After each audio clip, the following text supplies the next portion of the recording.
What's going on, everybody? My name is Jake, also known as The Haunted Beard. Thank you for joining me. So I just finished doing a series of reviews on my channel where I went through all of George A. Romero's zombie films, and I wanted to kind of officially conclude that series by doing a ranking video. And so this is going to include the 6 zombie or Of the Dead movies that Romero directed, and I'm also going to include 2 of the remakes, the Night of the Living Dead remake from 1990 and the Dawn of the Dead remake from 2004. So I've got 8 movies here that I'm going to be ranking. If you want some more in-depth thoughts, just check out the playlist in the description and you can watch each individual review for all 8 of these. So without further ado, let's do it. So coming in at number 8 for me, and I'll say number 8 and number 7 is kind of a coin flip. To me, they almost kind of are interchangeable and can kind of go together. I didn't hate either one of these, but they were my least favorites out of this entire group here. But coming in at number 8 for me is going to be Diary of the Dead. And this was a bit of a disappointment as a fan, as somebody who is a fan of found footage. The main issue that I had with this is that I just didn't really like the new direction that Romero took this story.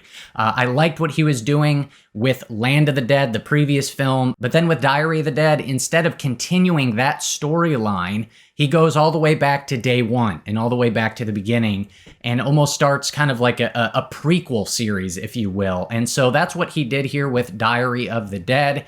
And I just didn't really like that direction that he decided to take the story overall. This is a film, too, that kind of falls into a lot of typical or common criticisms that people have with found footage movies, namely the characters and some of the dialogue and some of the performances are just, they're average at best, and I'm maybe being a little bit generous there. Yeah, just some of the acting and the performances here aren't very convincing. There's not really anything to the characters. They're just kind of these people there that just are sort of there and they just sort of exist. There's nothing more to them really beyond that. And I also thought just the overall story was very kind of simple and kind of bland. It's a very basic kind of stripped down zombie survival horror movie, and there's nothing really more to it beyond that. And this is a film that quite honestly got a little bit boring. I found myself getting a little bit tired with it, kind of checking my watch, seeing how much time was left. And yeah, there's just not really much here that kind of hooked me in and kept me invested. I do like some of the commentary, though, that Romero brought up here, kind of looking at the video camera as a weapon, as there are comparisons to a camera and a gun in this, and just kind of looking at the ethics of recording stuff and sort of being this objective observer versus in doing that, are you exploiting, people as well? And so there is some interesting commentary here, but it's just unfortunately packaged within a movie that isn't all that great. And so for me, that's why Diary of the Dead comes in at number 8. And next up at number 7, like I said, these two are kind of interchangeable, but number 7 for me is going to be the follow-up to that, which is Survival of the Dead. And I have some similar criticisms with this film as I did with Diary, namely because this is a sequel basically to Diary of the Dead, and he just continues that same storyline, which I already wasn't really all that invested into it in the previous film, and so I wasn't really that much invested into it here with Survival of the Dead as well. And overall for this one, I didn't really jive with the tone. This is a pretty kind of goofy and silly sort of zombie movie where a lot of the kills are very kind of over-exaggerated and just goofy. This is, for me, I'm typically not much of a fan of horror comedies. They more often don't work for me than they do, and so this is one of those cases where I just didn't really jive with the tone and the attempted humor in this as well. I will give the movie a little bit of credit. I thought kind of the general idea to kind of package this as sort of a zombie Western was a cool idea. But again, it's kind of one of those things where it's like it had a cool idea. There's some potentially good concepts in here, but again, just sort of the execution and the way they are packaged within the film as a whole just didn't really leave much of an impact. And so this is one that, like I said in my original review for it, it just kind of feels a little tired and uninspired. It's a movie that is fairly forgettable. There's just not a whole lot here that really stands out. It's just kind of a sort of middle of the road kind of movie. Next up at number 6, and we're definitely jumping up a tier here, maybe even 2 tiers, as the rest of these are all varying degrees of quite good to like really good. And so number 6 for me is actually going to be the original, the first one to kick it off, Night of the Living Dead from 1968. And this is a film that, if I'm trying to be objective and I'm kind of looking at these movies in terms of how important or influential they are, this would of course be at the top of the list. But this is a film that I looked at as kind of more going back in looking at a piece of horror history. This is a film that I kind of more appreciated and respected than fully enjoyed or was entertained by. There's certainly some entertaining parts, but I do want to give the film its due, as this really introduces us to the zombies that we know and love today. And so there's definitely a part of this movie that I really appreciate, and I'm so thankful and glad that it existed. And it's the gift that keeps on giving, because again, the zombie, subgenre is alive and well, almost 60 years later kind of thing. And they all owe some debt of gratitude to this film, Night of the Living Dead. So, there is some stuff here that does feel a little bit dated. Some of the production value isn't great. The performances too, the actors, I believe, were mostly non-professional actors. I think the main character, Ben, does a pretty good job. The rest of them, though, are, again, not great. So there's some things here that I could kind of criticize a little bit, but there's definitely quite a bit here to really appreciate.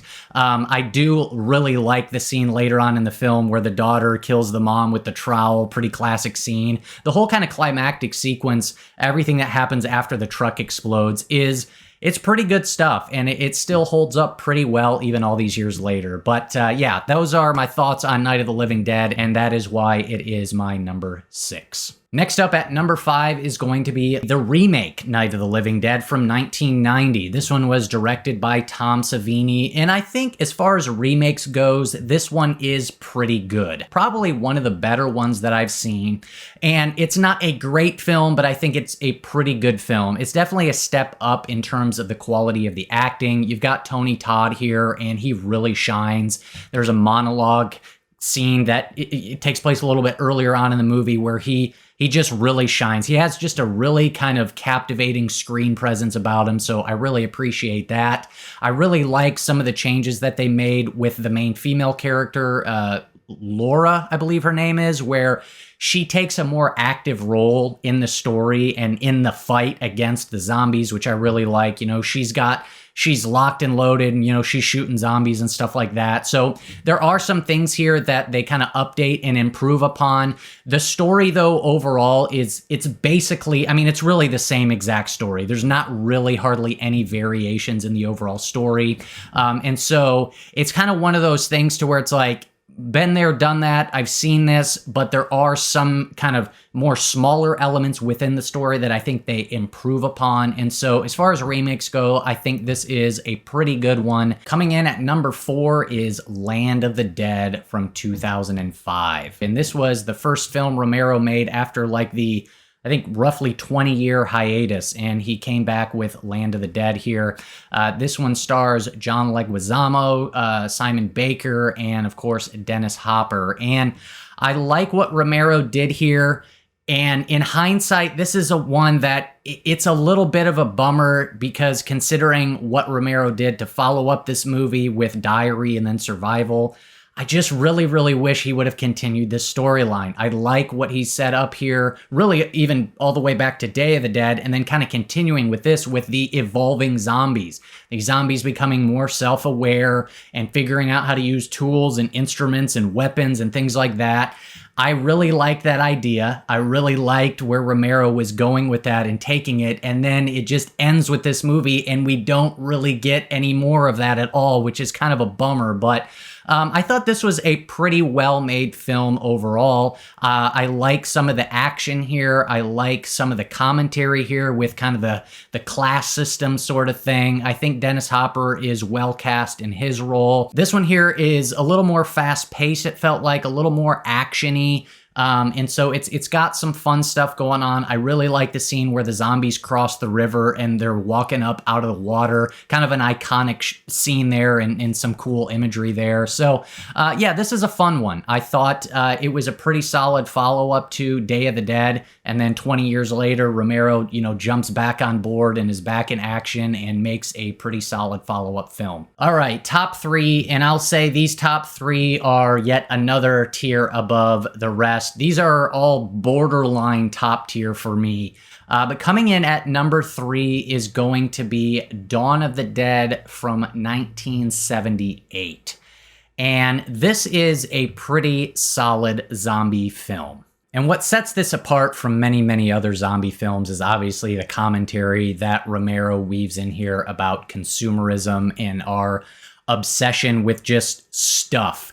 And sort of almost looking at, the characters here in this mall as kind of a microcosm of society a little bit. And so there's a lot of kind of thought-provoking, interesting themes and ideas here to kind of reflect on and chew on and think about, which I really appreciate. And so there's that kind of whole aspect of the film, which I think is quite rewarding the more you kind of dig into it. And that kind of elevates it above just kind of a typical sort of zombie type of movie. So it definitely has that going for it. But then you got all the zombie action surrounding it, which is all pretty great as well. This is a film where the practical effects and the zombie violence and gore are top notch.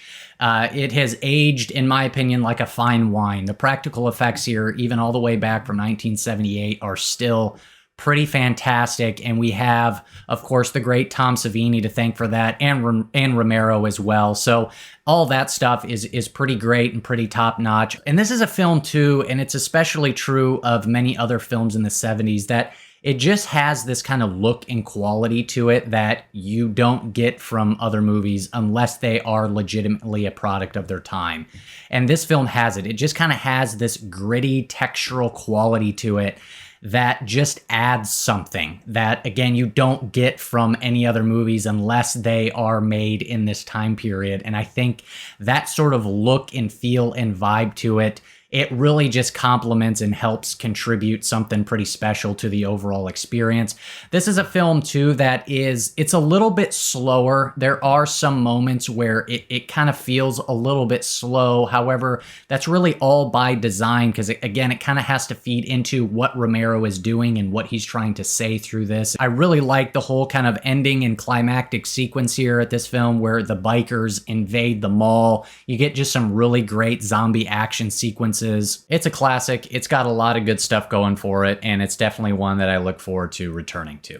All right, next up at number 2 for me is going to be Dawn of the Dead, the remake from 2004. And the main reason why this one just slightly edges over the previous entry is I just kind of like a little bit of the more fast-paced, kind of action-centric type of movie that we get with this one, where Zack Snyder kind of, there's not as much depth, certainly. There's not really much of the commentary built in, at least to the degree that, the original one is. And so he kind of ditches the commentary in favor of just going for kind of an all-out sort of zombie carnage type of a movie. Just much faster paced and stuff like that. And so it's just a little bit more of a thrill ride. And this is definitely one of the very best remakes that I've seen, because what Snyder does here is he changes enough of the film to where it doesn't feel like you're literally watching the same movie all over again. There's enough differences and changes in here that it makes it feel justified to exist. He does something different. He has his own kind of angle, his own sort of unique flavor on this story. And I really like pretty much everything that Snyder does in this film. I like what he does here with the cast of characters. They stand out, they have their own personalities and are memorable in different ways. And there's just a handful of really good, thrilling scenes in here. There's the zombie baby scene, which is pretty wild and crazy. There's the scene between the dad and the daughter where the dad's still human, but they realize that he's getting ready to turn into a zombie and his daughter's there, and it's this very kind of intense, dramatic moment. There's the scene in the parking garage where the power goes out and a handful of them go out in there to try to find the breaker box to get the power back on, only of course they're attacked by the oncoming horde of zombies. There's just a lot of good stuff here. The film hits a handful of different kind of horror emotional beats, if that makes sense, right? You got kind of the white knuckle thrill ride feel, you got sort of the action feel, you got some gnarly zombie, blood and guts and gore stuff, you got kind of some more intense, heavy, dramatic type moments as well. It does have a little bit of humor in there as well. So there's just a lot of different sort of things going on here, and it's all put together in a pretty entertaining package. I also, too, really enjoy some of the song selections. I love the cover of Down with the Sickness, one of the most, just wild, unpredictable, out of left field covers of a song I think I've ever heard, but it really kind of fits. And then I love Johnny Cash's song that opens the film with, over the credit sequence as well. Some of the littler details like that just kind of really help elevate this movie and make it feel kind of unique and special in that way. And then the whole climactic sequence is just a whole lot of fun, and I thoroughly enjoyed it. So yeah, that's why the Dawn of the Dead remake is my number 2. But coming in at number 1 is going to be Day of the Dead. And man, this is a pretty special movie. I really, really enjoyed this. What I like here about Day of the Dead is I feel like it has a really good mixture of the two previous movies. Whereas the original Dawn of the Dead has more of that kind of, commentary stuff to kind of think about. Whereas the remake has just faster pace, kind of more going on and more happening. Well, I think Day of the Dead is a good mixture of both of that. It's got the commentary, but it's a little bit more faster paced and there's more stuff going on. And you get both of that working together in a very entertaining and fun way. And so I like what Romero does here, looking at the kind of clash between the scientists and the military, the whole kind of brains versus brawn thing, and how they go about handling the problem of the zombie apocalypse. And so there's stuff there to kind of dig into a little bit, and so that makes things interesting.